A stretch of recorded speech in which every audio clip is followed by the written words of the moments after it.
We are gathered here to fill you with fear and give you a treat for your ears as we invade your mind with our scary rhymes and some tales that can be gory. As you bear witness and sit here and listen to our poetic horror stories.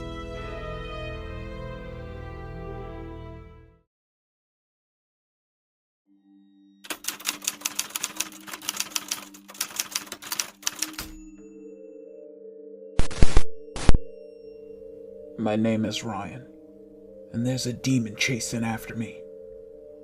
He wants to use me to break through and come into our reality. It's what they call a sleep paralysis demon, and it's terrorizing. It just won't let me be.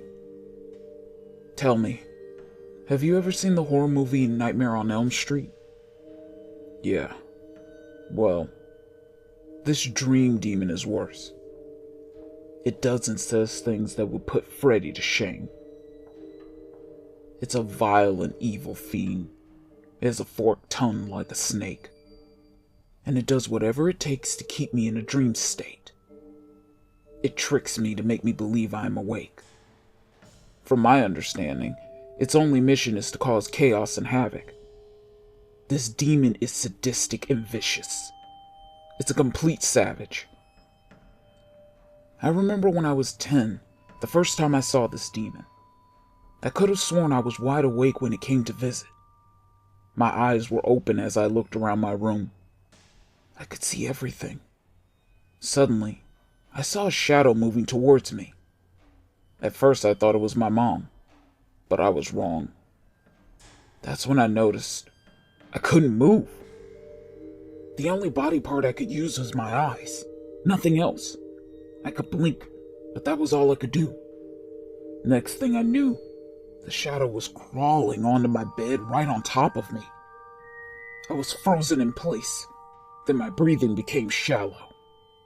I was short of breath as my heart sped up and started to race.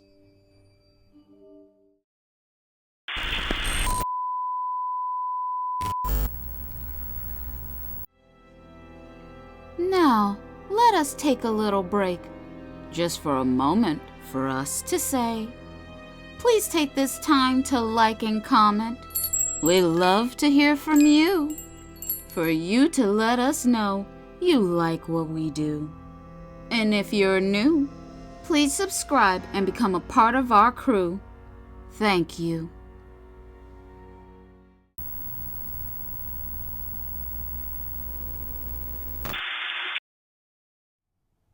The demon was sitting on my chest. Then it leant down only inches away from my face. I could smell its foul, rancid breath as it breathed in and out, with every breath it would take. I tried to scream out for help, but I couldn't even make a sound. Not a single peep. My vocal cords were paralyzed, and as a young kid, this was truly frightening. I was in total fear for my life. In my head, I started to pray to God, to cast this demon out. Suddenly, the demon took its tongue and slowly licked me on the right side of my face, leaving a sticky, slimy residue that stuck to my cheek like glue. Suddenly, my alarm clock went off, waking me up so I could get ready for school. Then instantly, I was able to move. I quickly jumped out of my bed and ran to my bathroom to throw up in the toilet. I felt very sick. I thought to myself, it was just a vivid nightmare. That is, until I touched the right side of my face, and on my cheek where the demon licked me, it felt slimy and sticky, like glue. It freaked me out. It felt totally gross. From then on, at least once a week, when I was about to wake, when I was in between coming out of a deep sleep on the edge of reality, this is when my sleep paralysis was set in.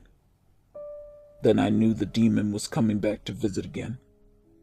It was back to torture me. Sometimes it would just sit on my chest and watch me struggle to breathe. And at other times, it would dig its sharp claws into my skin, leaving long scratch marks on me. whatever the demon would do to me in my dreams would also happen to me in my real, waking reality. I felt like I was going crazy. My mother started to take notice of the markings and bruises that were popping up on my body. I would explain to her it was from a demon, but she didn't believe me. She thought I was doing these things to myself out of stress, due to her and my father going through a divorce. So, she took me to a psychiatrist. I told the psychiatrist I was having sleep paralysis, but I didn't tell her about the demon. So the psychiatrist prescribed me Xanax for anxiety and depression to help me relax, which turned out to be a miracle for me, because it stopped me from dreaming. So I stopped having sleep paralysis, and I also stopped seeing the demon. I was happy. All was good through my teenage years and into my mid-20s. I didn't have any more sleep problems. In college, I ended up meeting and marrying a woman of my dreams, and we started a family. I had stopped seeing the psychiatrist a few years back, and I was no longer taking the Xanax. I thought my sleep problems were over. But I was wrong. Because once my wife had the baby, my anxiety came back with average, and so did my sleep paralysis. Which meant the demon was back, and it was very aggressive and determined.